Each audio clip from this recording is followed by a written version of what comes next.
Business studies class 11th। आज जानने वाले हैं बिजनेस सर्विस चैप्टर की कुछ मोस्ट इंपॉर्टेंट केस स्टडीज। आप हैं मेरे साथ यानी कि आपके अपने दोस्त नितेश बजाज के साथ, आपके अपने यूट्यूब चैनल 1-to-1 क्लासेस पर बिजनेस सर्विस। आज होंगी आपकी सारी की सारी case studies. Let's have some fun with case studies. जानेंगे कि क्या आने वाला है, क्यों आने वाला है, कौन सा कंसेप्ट यूज होने वाला है, एक एक चीज माइंड में फिट कर देंगे। चलिए शुरू करते हैं दोस्तों। सबसे पहला क्वेश्चन आपके सामने आ चुका है। Identify the various types of bank account जो यहां पर राकेश और उसने फैमिली ने खोले हैं। कौन कौन से तरह के बैंक अकाउंट है, चलिए देखते हैं, जरा समझते हैं क्वेश्चन को, अच्छे समझेंगे और मार्क भी करेंगे कौन कौन से अकाउंट है। धनी money bank is a private sector bank offering various services to its customer. It offers various type of bank account option to its customers. Rakesh, being a businessman, has chosen a type of bank account in which the deposits are most liquid and there are no limit to the number of transactions or the amount of transaction in a day. जितनी मर्जी transaction कर लो, सबसे liquid है। सबसे liquid मतलब जब मर्जी cash निकालना निकाल लो, क्विकली कैश निकल जाता है, कोई दिक्कत नहीं। मोस्ट लिक्विड और कोई लिमिट नहीं है नंबर ऑफ ट्रांजेक्शन पे। ऐसा सिर्फ एक अकाउंट में होता है, उस अकाउंट का नाम आप लोग जानते हैं। तो भैया राकेश का जो अकाउंट है वो हो गया करंट अकाउंट। ठीक है, ध्यान रख के चलना इस बात को। केवल करंट अकाउंट के लिए सारी फैसिलिटीज हैं, जितनी मर्जी ट्रांजेक्शन करो बिना किसी दिक्कत के, और मोस्ट लिक्विड होता है। ठीक है, तो ये हो गया हमारा कौन सा अकाउंट, करंट अकाउंट। ठीक है, आगे his mother has open a type of account where she can conveniently deposit the money she saves.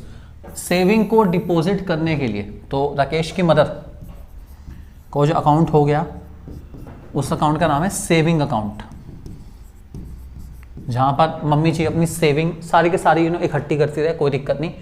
She has got the cheque facility and lot of flexibility for deposit and withdrawal. ये तो उसमें भी आपको पता ही है, saving account के अंदर भी आपको चेकबुक मिल जाती है। आप जब मर्जी डिपॉजिट कराने से करा सकते हैं, विड्रॉ कराने से करा सकते हैं, बस बहुत ज्यादा ट्रांजेक्शन नहीं होते एक दिन में, ध्यान रख के चलना। ठीक है, जबकि राकेश की सिस्टर रीमा ने ओपन करा account where she deposit 2000 per month for the next 2 year. 2000 रुपये जमा कराएगी हर महीने 2 सालों तक। कौन सा अकाउंट है जिसमें हर महीने के हिसाब से पैसे जमा हो सकते हैं कई सालों तक? ऐसा अकाउंट एक ही है। तो जो सिस्टर है राकेश की, उसका अकाउंट हो गया हमारा recurring deposit account.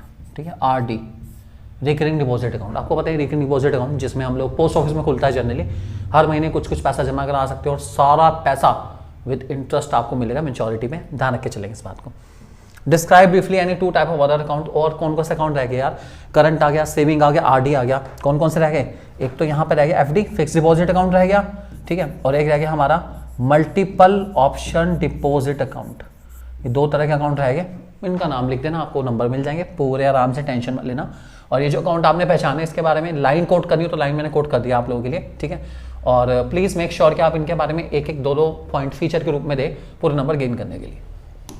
Next question, identify the concept discuss, और 3 फीचर देने इसके। चलिए एक बार देखते हैं। Mister Anshul has a current account in state bank of India. He is having many transaction of funds transfer every day. On one day he asked bank manager to transfer ₹50,000 to a client in Mumbai immediately. The bank manager replied to transfer the fund immediately. Minimum amount is ₹2 lakh। कि भैया 2 लाख से नीचे जा नहीं सकते, मैं transfer तो अभी कर दूंगा लेकिन 2 लाख रुपए भेजने बैठे कम से कम। ये 2 लाख रुपए का चक्कर, 2 लाख पैसे हाथों जा रहे लेकिन जाएंगे 2 लाख रुपए। ये कौन सा कंसेप्ट है? ये कंसेप्ट का नाम बता देता हूँ। इस कंसेप्ट का नाम है आपका RTGS, real time gross settlement. ये वही है जिसमें एक बैंक की फैसिलिटी है, ये RTGS। इसमें एक बैंक अकाउंट से किसी भी बैंक अकाउंट में पैसा भेजा जा सकता है बिना किसी दिक्कत के, और झटपट, क्विकली, फटाफट, रफ्तार के साथ भेजा जा सकता है।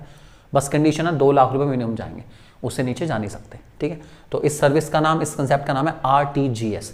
इसके 3 फीचर भी लिखने हैं। तो मिनिमम अमाउंट 2 लाख रुपए जाते हैं। इसमें हम लोग कहीं पर भी पैसे भेज सकते हैं, इंटरनेशनल भी पैसे भेज सकते हैं। ध्यान रख के चलना, इसमें इंटरनेशनली भी हम मनी ट्रांसफर कर सकते हैं, इसकी सबसे बड़ी खासियत है। ठीक है, और एक चीज और ध्यान रख के चलेंगे, ये ट्रांजेक्शन को चुटकियों में सेटल करता है, चुटकियों में, बिना किसी दिक्कत के हैंड टू हैंड सेटल करता है, बैचेज में सेटल नहीं करता। बाकी जो आप फीचर लिखना चाहें लिख सकते हैं, that is your thinking. Next question, identify the type of telecommunication service provide by the Tata sky. कोई टेलीकम्युनिकेशन सर्विस दे रही है टाटा स्काई, कौन सी है पहचानेंगे, और अदर 2 टेलीकॉम सर्विस भी देख लेंगे। चलो पढ़ लेते हैं एक बारी। Tata Sky is a direct broadcast satellite television provider in India. It is a joint venture of between Tata group and 21st century Fox. Its primary competitors are Dish TV, Reliance Digital TV, Airtel TV etcetera. चलो काफी सारे हैं। ये जो Tata Sky है, Tata Sky Tata Sky Tata Sky Tata Sky example दिया गया था हमें एक टेलीकम्युनिकेशन सर्विस। उस टेलीकम्युनिकेशन सर्विस का नाम मुझे याद आ रहा है, उसका नाम था DTH सर्विस, अर्थात डायरेक्ट टू होम।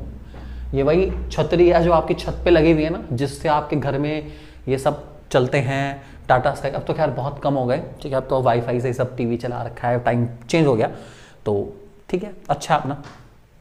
और कोई सर्विस बता दो, काफ़ी सारी हैं यार इसमें। अदर सर्विस में केबल सर्विस आती थी एक,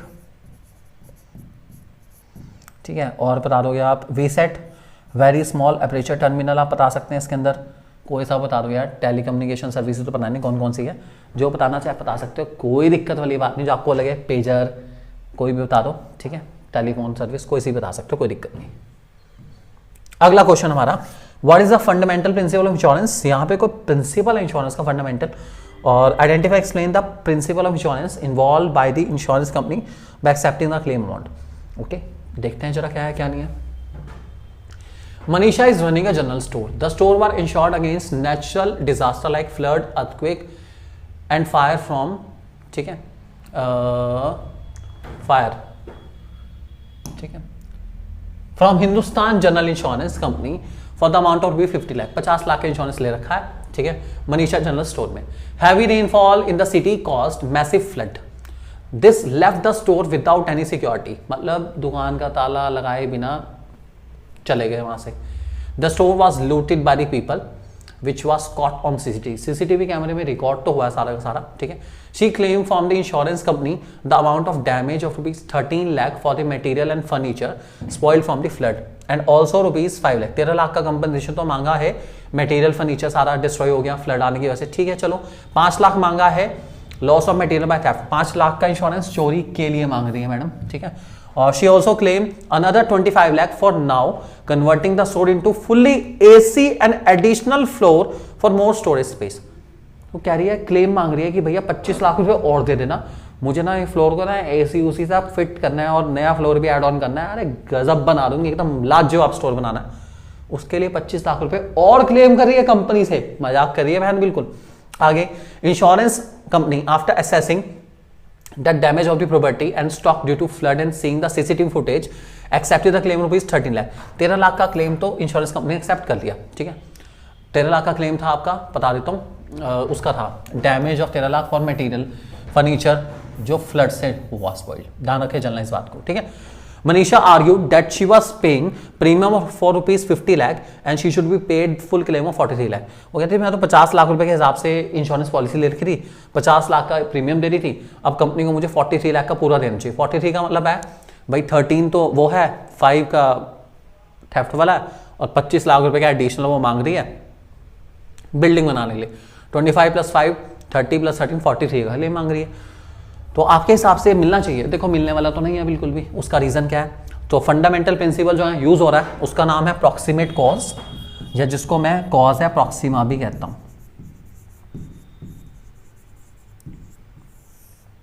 इस प्रॉक्सिमेट कॉज के अकॉर्डिंग या कॉज है प्रॉक्सिमा के अकॉर्डिंग आपने जिस चीज के लिए इंश्योरेंस पॉलिसी ली है, जो कागजों में लिखा है, जिस चीज का नुकसान के लिए इंश्योरेंस पॉलिसी ली है, वो इवेंट होने पर ही आपको क्लेम दिया जाएगा, बाकी किसी का क्लेम नहीं मिलेगा। आपने यहाँ साफ साफ लिखा है कि आपने फ्लड, अर्थक्वेक, इन सब चीज़ों के लिए, नेचुरल डिजास्टर के लिए इंश्योरेंस पॉलिसी ली है। नेचुरल डिजास्टर है, आपको नुकसान हो, जितने का नुकसान हो उतने का क्लेम आपको मिल जाएगा। थेफ्ट ह्यूमन कॉज है, ह्यूमन कॉज के लिए आपको कोई भी, आई रिपीट, कोई भी क्लेम मिलने वाला नहीं है, ठीक है। सो कॉज है प्रॉक्सिमा है, प्रॉक्सिमेट कॉज यहाँ यूज होगा।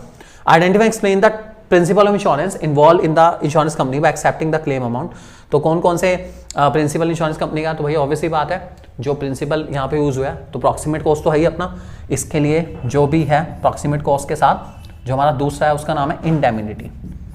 प्रिंसिपल ऑफ इंडेमिनिटी कहता है कि कंपनी का काम है, इंश्योरेंस कंपनी का, आपको उसी फाइनेंशियल पोजीशन में लेकर आना जिसमें आप लॉस से पहले थे, ठीक है।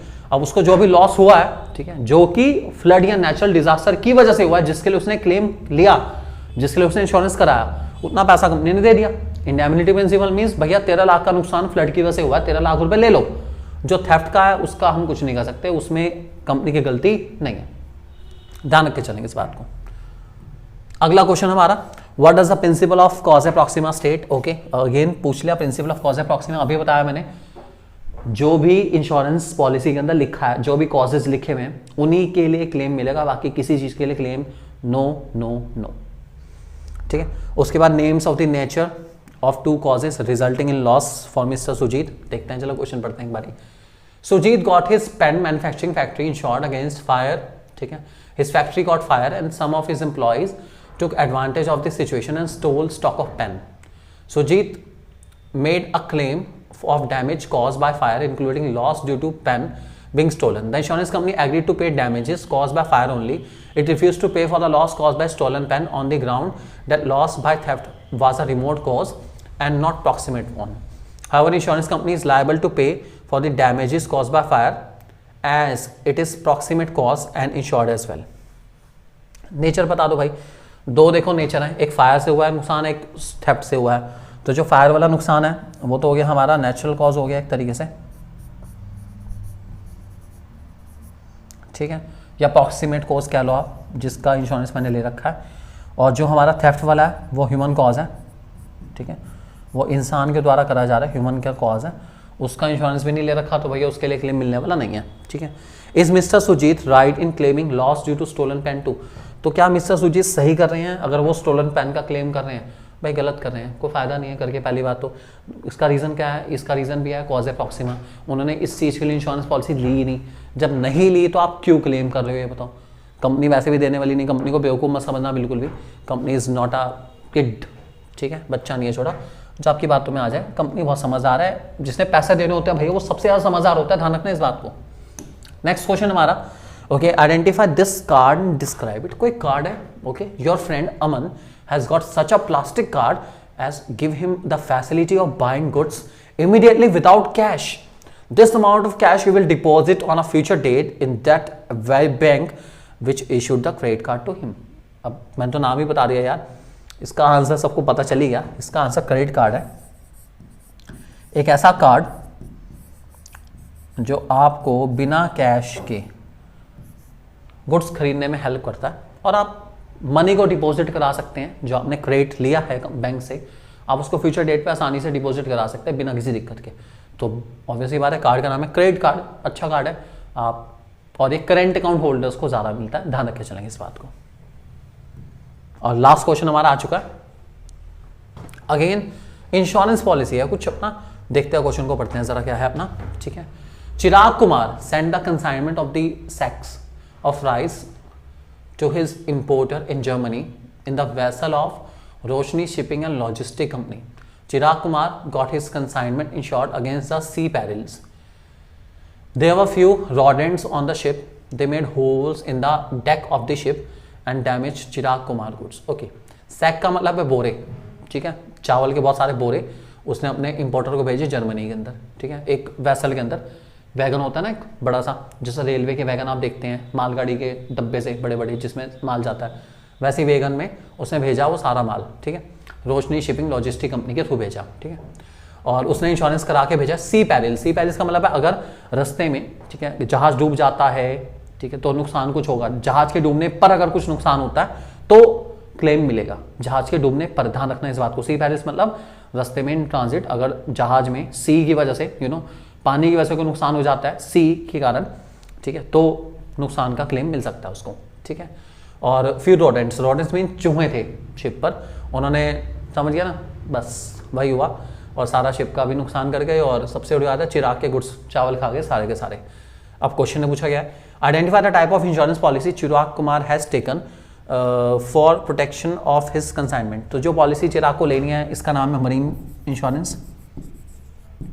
चिराग को मरीन इंश्योरेंस पॉलिसी ली होगी, ऑब्वियसली बात है, इसने मरीन इंश्योरेंस पॉलिसी चिराग लेगा, ठीक है, ताकि वो अपने गुड्स को प्रोटेक्ट कर पाए।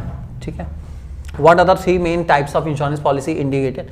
मरीन इंश्योरेंस के 3 टाइप आपको पता ही है। इसमें हमारे पास आते हैं शिप और हल इंश्योरेंस, इसमें आता है हमारा कार्गो इंश्योरेंस और तीसरा आता है हमारा फ्रेट इंश्योरेंस।